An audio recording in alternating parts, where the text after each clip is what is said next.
তো বন্ধুরা, তোমরা যে ছবিগুলো দেখতে পাচ্ছ সেগুলো খড়গপুর থেকে ঝাড়গ্রাম যাওয়ার পথে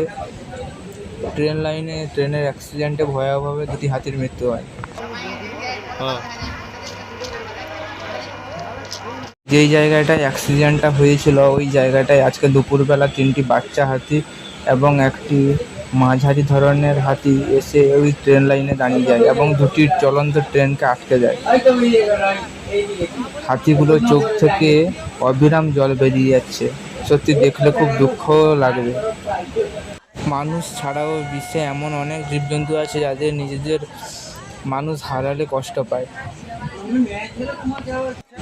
যেই দুটো হাতি মারা গেছে, হয়তো হাতিগুলো এদের মা বাবাই হবে। অবিরাম দাঁড়িয়ে আছে ট্রেনের পাশে এবং কাউকে যেতে দিচ্ছে না, এপার থেকে ওপার কাউকে। সব ট্রেন বন্ধ ওই লাইনে।